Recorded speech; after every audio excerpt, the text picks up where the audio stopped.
أعوذ بالله من الشيطان الرجيم بسم الله الرحمن الرحيم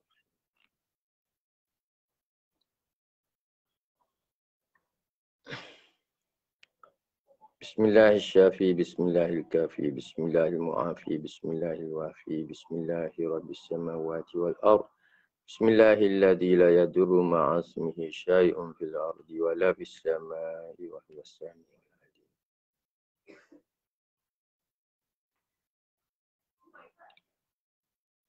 رب اشرح لي صدري ويسر لي أمري واحلل عقدة من لساني يفقهوا قولي آمين يا رب العالمين.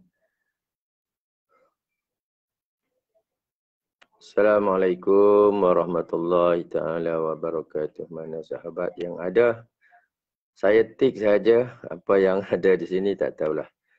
Sahabat yang jauh ke yang dekat ke tak apa. Supaya kita dapat bersama dalam program yang membabitkan minat kita semua. Dan juga kepada mereka yang belum pernah attend live. Bila attend seperti kes semalam ada yang baru, 2-3 orang yang attend dan banyak persoalan diutarakan yang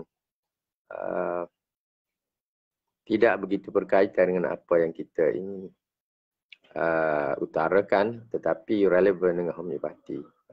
Diharap ada sahabat-sahabat yang hebat-hebat boleh bantu untuk menjawab soalan yang ditanya oleh penonton kita. Okey, Assalamualaikum sekali lagi siapa yang online pada waktu ini. Kita di dalam program memasyarakatkan homeopati untuk kita bicarakan kenapa homeopati. Okey.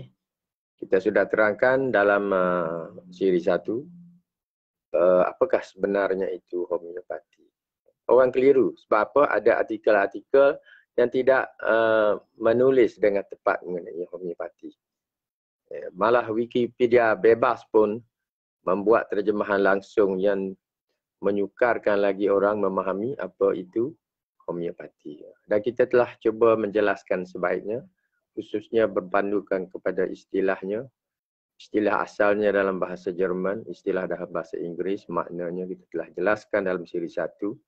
Siri kedua semalam kita telah jelaskan juga kenapa mereka, orang-orang tertentu, orang mungkin dengki, mungkin tidak, tapi kenapa mereka memilih homeopati? Sahabat-sahabat yang title MD, yang medical doctors di zaman Dr. Hahnemann, kenapa mereka memilih homeopati? Kemudian followers, pengikutnya selepas zaman Dr. Hahnemann dalam abad ke-19 dan abad ke-20 di awalnya, kenapa para doktor ini memilih homeopati? Itu penting kita ketahui sebab homeopati ini bukan rawatan main-main. Bukan rawatan yang dijumpa secara cuba jaya seperti kita uji bahan herba. Walaupun asalnya diuji Dr. Hahnemann, tetapi setelah itu ditemui satu prinsip yang tetap dalam ilmu perubatan homeopati. Yang kemudiannya dikembangkan menjadi similia-similia berskarantor dan beberapa prinsip lain kurang research ataupun kajian yang dibuat oleh Dr. Samuel Hahnemann.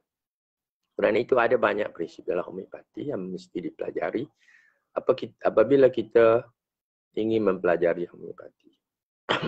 Dan saya elangkan juga di sini insya-Allah kita bersama PPHM committed untuk memberi satu lagi kursus pengenalan kepada homeopati bermula mungkin 31 Julai atau 1 Ogos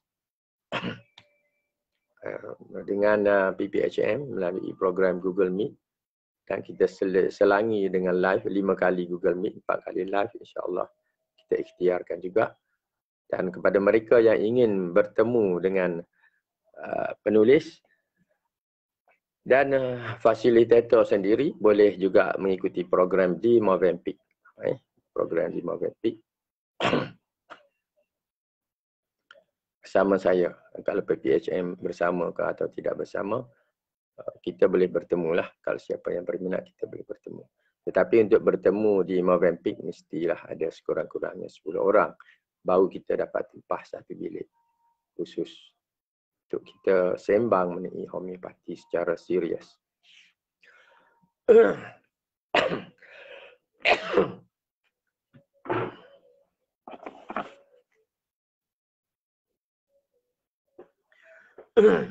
Kesan makan buka puasa tadi. Saya oleh kerana kena COVID, selepas balik raya hari itu. Lebih kurang hampir 20 hari juga. So tidak dapat memulakan puasa bulan Syawal. Dan apabila sembuh, segera saya buat puasa selang-selang hari. Hari ini yang kelima, tadi berbuka puasa di kedai. InsyaAllah esok hari ke-6 sudah tamat. Esok hari ke-29 Syawal. Alhamdulillah, syukur kepada Allah. Saya ingat mungkin saya dapat puasa 3-4 hari bulan Syawal pun tak apalah sebab tahun ni kita ada masalah. Penyakit mendatangi kita walaupun dah 2-3 tahun kita bebas daripada COVID. Di hujung-hujung ini kita dapat. Alhamdulillah, dah esok hari ke-6 untuk saya berpuasa. Dan kita buat setiap malam selama 3 kali ni. Selepas ni tak ada dah setiap malam. Kerana sebab esok nak puasa. Jadi bila esok nak puasa malamnya kalau saya buat online, adalah rasa penat sikit. Bila kita rasa penat sikit, kita akan cenderung untuk letih, mengantuk dan seterusnya mudahlah untuk kita tidur. Ya. Banyak cara kita boleh memudahkan diri kita untuk tidur. Masuk awal, baca Quran, dengar Al-Quran. Mungkin ambil ubat pun ada juga kerana kita nak cepat tidur. Tapi saya bila saya live ini, insya-Allah selepas ini, mudah saya untuk baring. So, kita mengutarakan persoalan ini ya. Kenapa orang memilih homeopati? Dan kalau kita study statistik pada hari ini, secara keseluruhannya di dunia ini, kita ada sekitar 200 juta orang yang mengguna homeopati secara regular. Secara everyday, secara bila dia sakit, dia cari homeopati dulu. 200 juta orang. Seluruh dunia. Ramai tu. Ini ramai. Boleh cek. Dan daripada jumlah itu, kita dapati di beberapa negara, homeopati ini telah dijadikan salah satu daripada sistem perubatan arus perdana. Maknanya sistem perubatan bagi negara masyarakat tersebut. Antaranya ialah Brazil, antaranya ialah Chile, India, Mexico, Pakistan, Switzerland. Malaysia? No, nahin. Malaysia no. Malaysia ni orang sedang menekan homeopati. Sekarang dia nak ambil masukkan homeopati sebagai perubatan, salah satu program perubatan integrasi. Kerana ini pun arahan daripada WHO. Sebab WHO mengarah supaya didaftarkan semua amalan perubatan selain perubatan alopati moden barat. Dia nak daftarkan semua. Kenapa perlu daftar? Sebab mereka nak kontrol. Apalagi alasan untuk daftar? Melainkan untuk kontrol. Alasan utama katanya untuk keselamatan awam. Tapi dia ada agenda lain. Orang-orang penyokong kuat perubatan arus perdana, Western medicine memang mempunyai agenda sejak zaman Dr. Hahnemann lagi sehingga ke hari ini. Termasuklah agenda dalam program pemvaksinan. Sudah tentu mereka adalah ejen-ejen WHO. Tidak dapat dinafikan. Tak apalah. Siapa yang dapat survive pada masa itu, insya-Allah kita beri sokongan, para graduan universiti-universiti yang diiktiraf oleh kerajaan, kita support dia orang. Kita ni sudah orang-orang tua yang sudah out sudah out of the zone, dan mereka pun dijangka tidak memberi perhatian kepada kita yang sudah hendak keluar daripada sistem. Kalau ada mereka yang masih ada dalam sistem usia 50-55 tahun tu, dalam 5 tahun, 10 tahun lagi akan terkeluarlah daripada sistem secara automatik. So, tidak diharap. Sekarang pun, ingat ya, tahun 2010-2011 itu didaftarkan kita semua ni secara online. Saya ingat saya telah mendaftar sejak tahun 2010 dahulu. Sejak bila diberi pengiktirafan? Dah 10 tahun, lebih 10 tahun pun mana ada pengiktirafan. Bermacam syarat dikenakan, kena hadir itu, kena hadir ini, kena kursus itu, kursus ini. Dan masih lagi akta tu. Bila dilaksanakan nanti semua yang attend kursus ini ajalah diterima. Dan saya memang saya tak attend dah kursus. Saya kata saya tak nak. Saya tak perlu. Saya pun dah nak bersara dah. Tapi saya adalah supporters of homeopathy.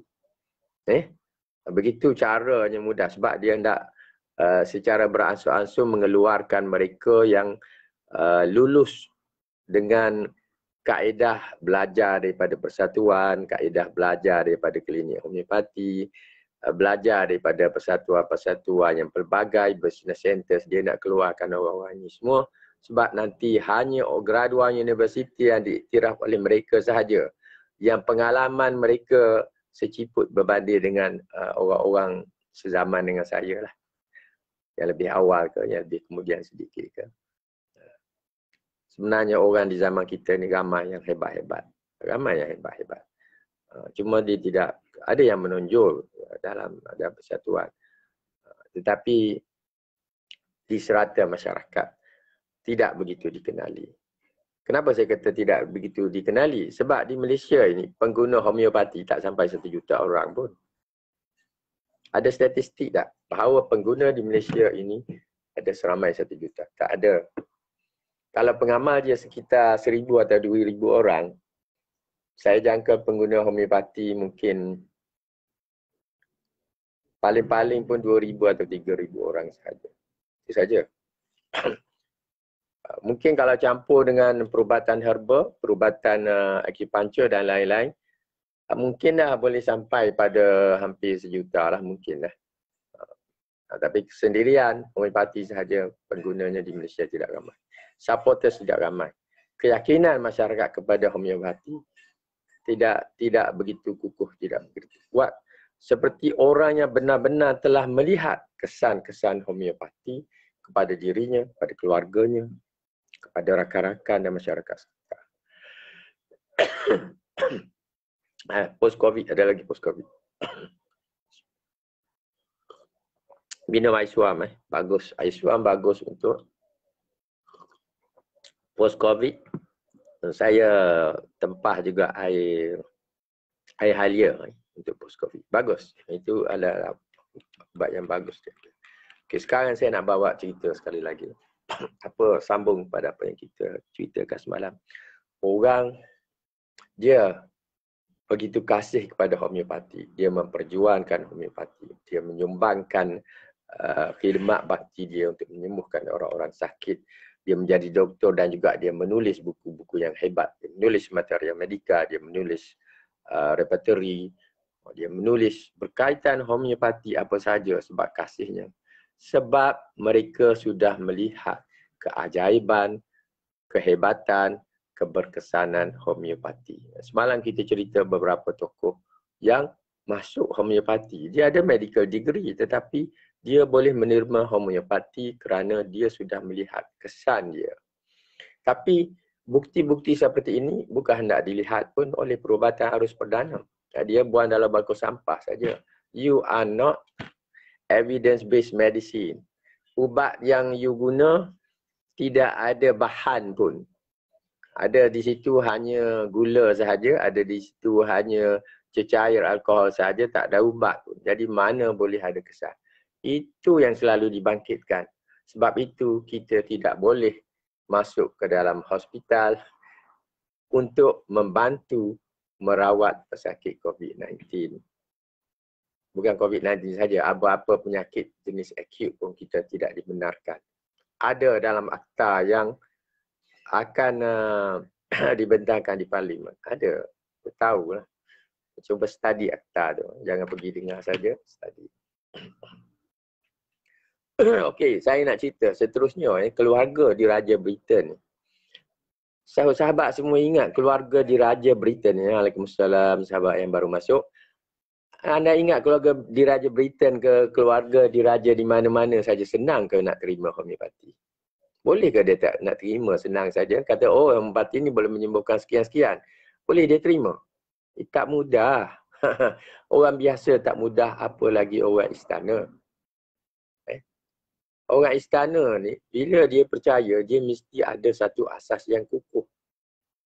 Dia mesti telah mengenali sistem perubatan itu telah membantu menambah baikkan kesihatan dia. Dr. Dana Allman menulis, keluarga di Raja Britain, British Royal Family telah dikenali kerana menjadi teramat konservatif dan rangkuman di dalamnya ialah idea-idea kehebatan, traditional ideas bagi keluarga mereka dan juga dari segi perkhidmatan awam. Mereka mempunyai tahap-tahap yang hebatlah untuk diletak bersama dengan kumpulan istana ni. Takkan benda-benda lekeh nak mereka bawa. Tetapi mereka juga dikenali sebagai golongan yang mempunyai apresiasi khusus dan perakuan dan sokongan bagi rawatan-rawatan yang tidak konvensional. Bagi rawatan-rawatan yang tidak konvensional khusus yang benar-benar berkesan. Sama ada perubatan konvensional menerimanya ataupun tidak. Okey, dia menerima rawatan-rawatan yang tidak konvensional. Dirujuk kepada sistem perubatan homeopati. Okey. Sebagai contoh, diberikan contohnya ialah pengalaman mereka dengan terapi pertuturan Locke. Mr. Locke speech therapy pun mereka terima sebagai sesuatu yang baik untuk diamalkan oleh golongan istana, termasuk sains dan seni kesembuhan homeopati. Ini catatan Dr. Dana Allman, homeopat Amerika Syarikat, yang hari itu bergambar dengan Datuk Dr. Suria Khatun hari itu, yang ditunjuk gambar 10 tahun lalu. Itu Dr. Dana Allman, Amerika Syarikat. Dia memaklumkan, termasuk sains dan seni perubatan homeopati yang dihormati dan diamalkan secara meluas. Tetapi kerap kali disanggah salah anggap. Siapa yang menimbulkan salah anggap? Orang yang dalam amalan perubatan evidence-based western medicine barat itulah yang menyalah anggap. Sebab dia yang mempromosi supaya meninggalkan homeopati. Dulu homeopati ini sebahagian daripada amalan perubatan barat. Perubatan western medicine. Kan Dr. Hahnemann itu adalah salah seorang doktor kelulusan MD, medical doctors, medical degree. Dia punya degree ni bukan orang calon-calon orang, bukan orang biasa. Golongan perubatan, seorang doktor perubatan western, dia yang menemukan ilmu perubatan homeopati. Cerita mengenai penemuannya boleh ikuti kursus Introduction to Homeopathy, bulan yang akan bermula awal bulan Ogos nanti. Saya tak masuk situ. Tapi saya nak bawa cerita ni bahawa Dr. Hahnemann ni bukan orang main-main. Malah dalam jurnal British pun banyak, dalam ensiklopedia Britannica pun ada sebut mengenai kehebatan Dr. Hahnemann ini. Salah seorang tokoh perubatan yang hebat di akhir abad ke-18 dan awal abad ke-19. Sangat hebat. Siapa yang boleh menandingi Dr. Hahnemann pada masa itu? Tak ada. Siapa yang boleh menguasai lebih daripada 10 bahasa seperti Dr. Hahnemann pada masa itu? Tak ada. Beliau adalah satu tokoh perubatan yang sangat hebat. Banyak boleh kita cerita mengenai Hahnemann. Tangguhkan. Ini kita nak cerita kenapa keluarga diraja boleh menerima homeopati. Tentulah ada asas yang kuat. Kalau keluarga diraja di Malaysia boleh menerima homeopati, tentulah ada asas yang kuat untuk dia terima. Tapi ada tak di Malaysia? Tak ada. Sebab kita tak ada orang yang boleh mendekati raja. Dahulu, zaman Dr. Ni Omar, persatuan, dia menubuhkan persatuan di Kota Baru, Kelantan dahulu. Penaung dia ialah Sultan Kelantan. Boleh kata penaung lah. Dia selalu jemput lah. Tapi tidak ada pengaruh homeopati kepada istana. Berbeza dengan Di England, Royal Family di England, King George ke-6 bukanlah anggota diraja pertama dan bukan juga yang terakhir yang menggunakan dan mengambil manfaat daripada homeopati. Okey, ini dijelaskan oleh Dr. Dana Allman. Neither the first nor the last of the British royals to use and benefit from homeopathy. Queen Adelaide yang hidup sekitar 1792-1849 permasyuri kepada King William keempat telah mengisytiharkan kepada awam tentang minat khususnya dalam perubatan baru pada tahun 1835. Bila 1835? Ketika nama Dr. Hahnemann sudah termasyhur. Okay. So, Queen Adelaide ni made public her special interest in this new medicine in 1835. Itu begitu awal zaman Hahnemann lagi. Golongan diraja ini sudah berminat dengan homeopati. Golongan aristokrat Britain pernah berkongsi minat permaisuri mereka, termasuk diceritakan Marquis Anglesey yang sanggup menyeberangi terusan rangkaian British. Ini yang kemudianlah aristokrat yang kemudian demi untuk pergi ke Paris untuk mendapatkan rawatan. Pada masa itu rawatan secara direct daripada pengasas homeopati Dr. Samuel Hahnemann. Dr. Samuel Hahnemann dia meninggal tahun 1843. 1835 Dr. Hahnemann masih ada. Golongan royal daripada British ini sanggup menyeberangi Britain pergi ke France untuk menemui Dr. Hahnemann. Masa itu Dr. Hahnemann tinggal di France bersama isteri keduanya untuk mendapatkan rawatan homeopati. Kenapa sanggup? Kesanggupan tu tentulah ada asas. Tentulah asasnya ialah keyakinan bahawa homeopati ini boleh memberi kesembuhan yang mungkin tidak boleh diberikan kesembuhan oleh perubatan biasa, konvensional pada waktu itu. Ya? Boleh terima. Ini cerita ni, ini kita nak bawa lah kenapa kita kata orang biasa pun bila dia yakin dengan homeopati ada asasnya. Tentulah ada kejadian dalam sejarah hidupnya di mana dia telah dibantu oleh remedi homeopati. Begitu juga dengan keluarga diraja Britain. Sampai sekarang pun orang marah. Perubatan barat memang cukup marah bila mendengar ada support daripada keluarga diraja Britain. Kenapa? Ini pseudo medicine. Kenapalah bagi tempat untuk homeopati dalam keluarga istana? Kenapa mereka tidak memberi tempat kepada perubatan alopati? Tentulah ada asas dia. Ini kena fikir. Okey. So, diceritakan oleh Dana Allman, Queen Adelaide ni pernah menderita akibat satu penyakit serius. Yang doktor istana tidak dapat menyembuhkannya. Doktor alopati barat waktu itu tidak dapat menyembuhkan Queen Adelaide ni. She had been suffering from a serious malady that the court physicians couldn't cure. Tidak boleh menyembuhkan penyakit dia. Lalu permaisuri ini ingin mendapatkan khidmat daripada seorang rakan homeopati yang paling dekat dengan Dr. Hahnemann, yang paling senior, yang paling dipercayai, iaitu Dr. Johann Ernst Staff.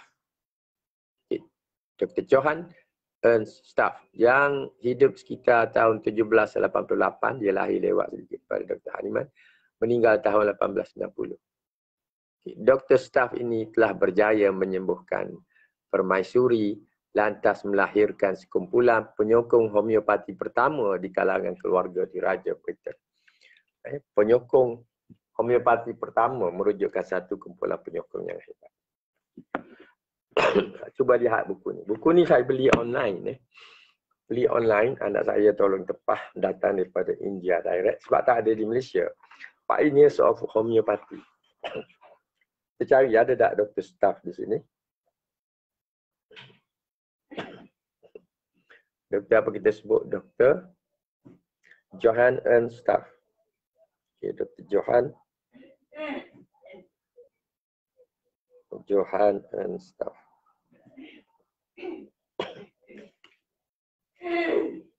Dr. Jayasurya.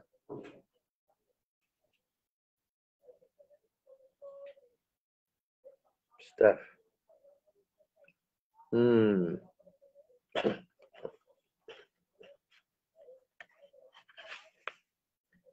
Ni kat mana dia letak kena cari semula. Tak, sebab dia guna nama lain. Okey. Dr. Staff ni popular sebenarnya, popular. Jadi saya pun tak check dalam buku ini. Dia mesti adalah sebab dia buku ini memasukkan orang-orang yang hebat seperti Dr. Sirka, Dr. Sinha, Ying Lin.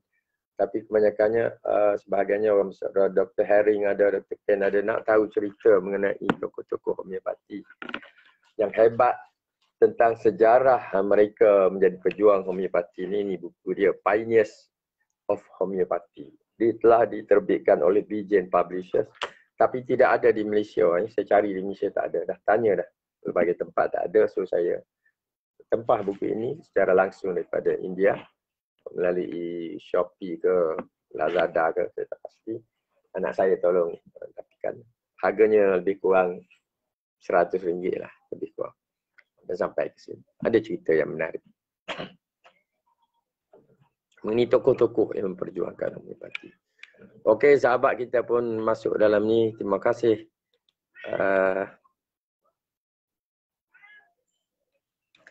Okey. Ya, Ibn Sina itu tokoh yang beratus tahun lebih awal daripada homeopati. Dia berbeza. Berbeza. Tokoh-tokoh yang awal tu kita lihat dari segi prinsipnya sahaja. Okey, yang juga saya nak sambung di sini, beberapa orang raja dan permaisuri. Ini cerita daripada Dr. Dana Alman. Great Britain, maknanya ramai raja dan permaisuri di Great Britain sejak Queen Adelaide telah secara terbuka mencari rawatan homeopati daripada para doktor homeopati. Openly sought medical care from homeopathic physicians, katanya. Queen Victoria yang hidup sehingga 1901 Masihi telah dirawat oleh Dr. Frederick Queen. Okey, dalam buku kita yang terbaru ini, Dr. Frederick Queen ada cerita sebab dia adalah tokoh orang yang pertama selain daripada keluarga diraja yang membawa masuk homeopati. Kita ada cerita dalam ini sedikit.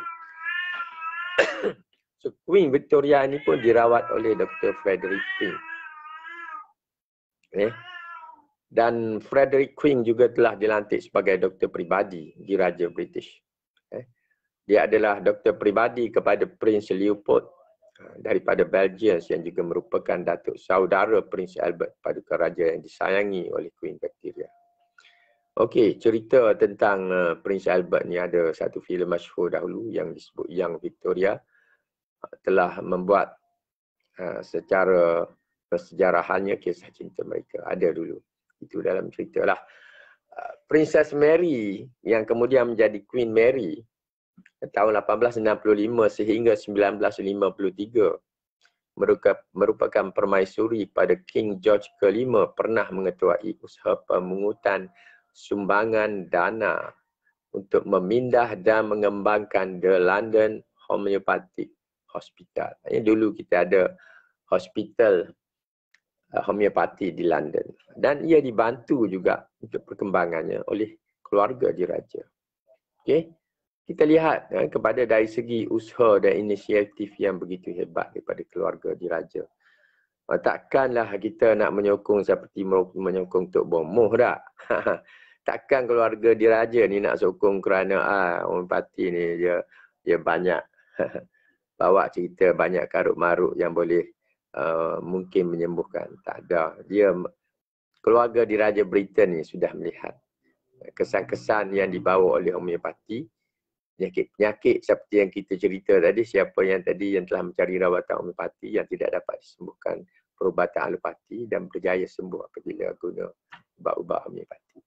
So, King George ke-5 ini turut berterima kasih kepada homeopati kerana ia telah pun memberi manfaat kepadanya secara praktikal dalam merawat sakit mabuk lautnya. Ini cerita ni. Satu keadaan di mana beliau terpaksa alami kerana beliau sangat gemar berlayar. King George ke-5 ni dia gemar berlayar. Tetapi tiap kali dia berlayar, dia akan mabuk. Dia tak tahan berada di atas kapal, di dalam laut, di lambung gelombang. Dia akan mabuk, akan muntah, akan pening. Pelbagai rasa lah. Tapi dia telah dibantukan oleh ubat homeopati. Kerana itu, bila dia dapat bantuan ni, barulah keyakinan tu ada. Setiap generasi, keluarga diraja Britain ni, dia tidaklah akan menyokong apa yang bapa dia, mak dia buat dahulu. Senang-senang, membabi buta. Tentulah ada kesan dia. Dan kalau King George kelima ni, dia merasa kesan mabuk dia boleh hilang dengan remedi homeopati. Itu sesuatu yang kita boleh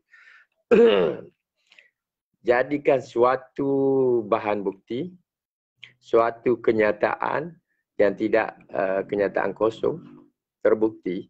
Nanti kita pergi kepada apakah ubat-ubat yang dibawa oleh keluarga diraja bila dia nak berjalan tu, ubat apa dibawa. Nanti kita lihat kemudian. Mungkin next time. Sekarang ni kita nak cerita kenapa keluarga diraja ini pun terpengaruh untuk memberi sokongan begitu kuat kepada homeopati sehingga dia sanggup untuk membantu mendapatkan dana, mendapatkan wang ringgit untuk melebarkan, untuk memperbesarkan London, kemudian dikenali sebagai Royal London Homeopathy Hospital. Tentulah keyakinan bahawa ilmu ini boleh menyembuhkan penyakit.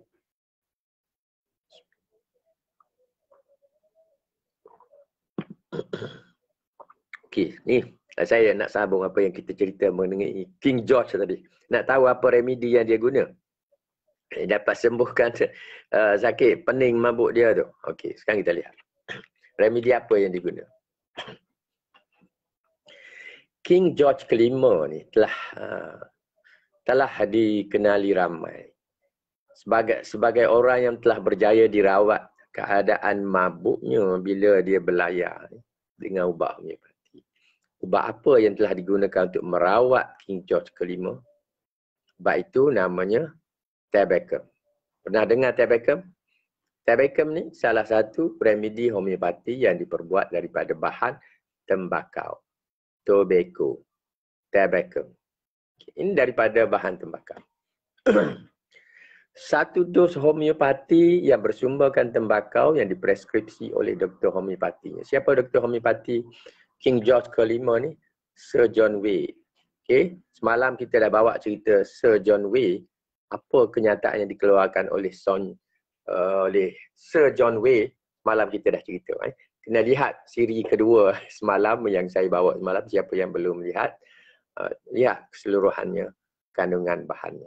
Okey, Sir John Way ni lebih kurang seperti doktor diraja bagi King George kelima. So dia menggunakan remedi Tabacum untuk mabuk laut King George ni. Oleh kerana menghisap tembakau dikenali boleh menyebabkan simptom-simptom pening gaya. Ada tak siapa yang pernah hisap tembakau?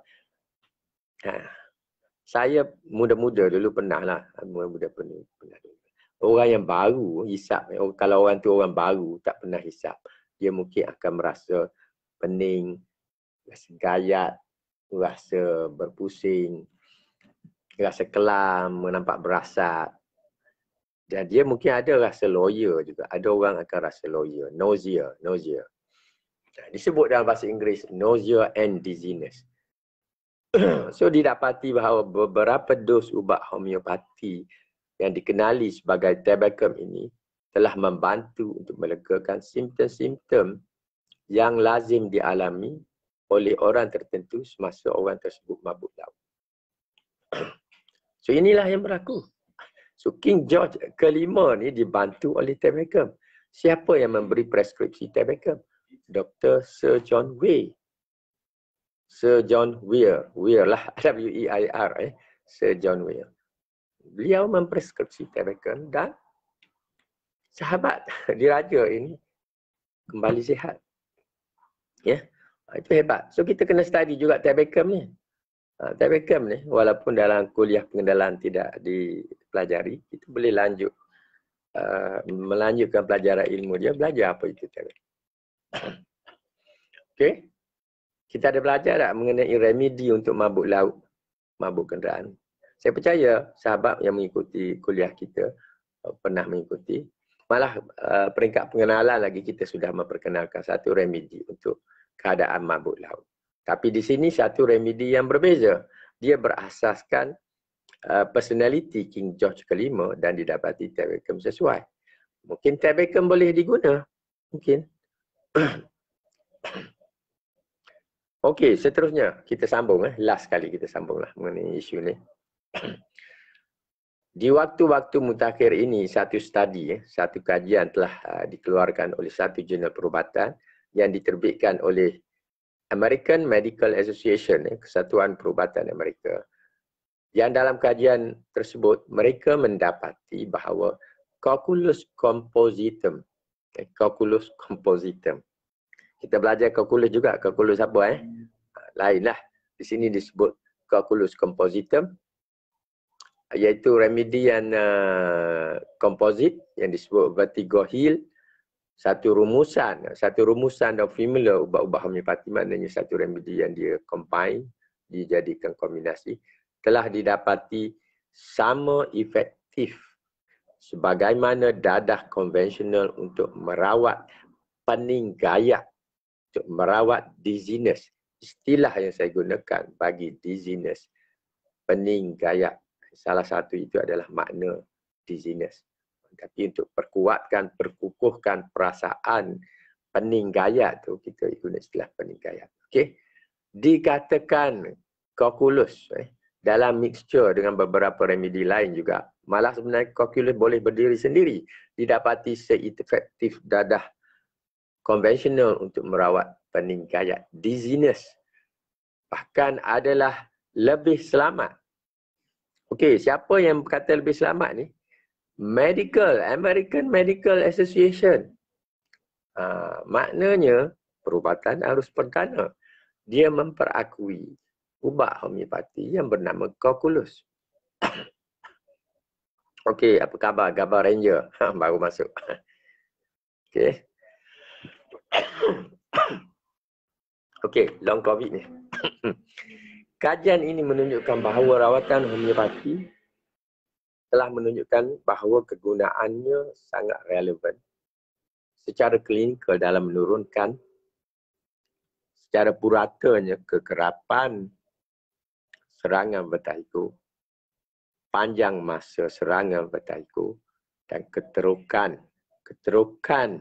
yang dibuat akibat the attack of vertigo. Okey, perhatikan kajian ni yang telah dipersetujui oleh American Medical Association ni telah menunjukkan bahawa rawatan homeopati berjaya dan relevan secara klinikal untuk digunakan bagi menurunkan secara purata kekerapan, panjang masa dan keterukan serangan vertigo, serangan dizziness, vertigo, berpusing, rasa berpusing ni berjaya disembuhkan ataupun dilegakan dengan ubat homeopati yang bernama calculus. Disebut calculus compositum. Mereka yang mengikuti kelas dengan saya, dalam antara 18 remedi yang kita kemukakan, salah satu remedi itu ialah calculus. So sini jelas calculus ini boleh membantu bukan sahaja merawat mabuk laut tetapi vertigo. Okey. Saya nak kongsi kebetulan. minggu ini anak keluarga saya, anak saya juga mengalami vertigo, pening, nak bangun daripada tidur pun pening, bergerak pening, nak buat kerja sekolah pun pening, dia terpaksa baring. Dia tidur, diam, senyap, bangun bangkit. Dia telah dia bukan tidak guna ubat homeopati. Homeopati banyak ubat-ubat tu sebelah meja dia. Umi dia, mak dia yang beri. Tapi tak tahu mana satu yang berkesan. Dia datang jumpa saya. Dia tanya, ubat apa nak pakai ni, pening tak tahan. Saya kata ambil calculus. Ambil 2 dos. Settle. So, lihat karakter lihat simptom apa yang dialami oleh seseorang itu yang menyebabkan dia boleh sembuh daripada peninggalan, daripada apa yang disebut vertigo, daripada apa yang disebut sea sickness, mabuk laut. Mungkin juga mabuk darat. Kita cerita banyak, kita sembah banyak mengenai kalkulus ni. Kita cerita apakah simptom-simptom khusus kalkulus di dalam kuliah kita. So, sahabatnya, so mereka yang belum pernah mengikuti kuliah Introduction to Homeopathy, boleh memasuki program ini. InsyaAllah akan diadakan bersama PPHM melalui Google Meet bermula 31 Julai atau 1 hari bulan Ogos. Cuma kali ini kita tidak menggunakan buku lama. So mereka yang belum ada, kalau dah ada tak apa, boleh guna buku lama. Tapi kalau guna buku ini, dia kena guna satu buku lagi, iaitu Rawatan Asas Homeopati. Sebab ada remedi yang tak ada dalam buku ini, ada dalam Rawatan Asas Homeopati. So dia kena beli beberapa buku termasuk Kamus Perubatan Homeopati. Ada 3 buku utama, walaupun dulu kita wajibkan 5, ada 3 buku utama yang mesti dia ada. Tapi jika anda membeli buku baru kita ni, full color ni, Perubatan Homeopati Teori dan Praktis, harga memanglah berat sebab dia full color, kulit tebal, hard cover, 160 Rm campur dengan pus 180. Dan satu yang kita wajib buku lagi ialah Kamus Istilah Perubatan Homeopati.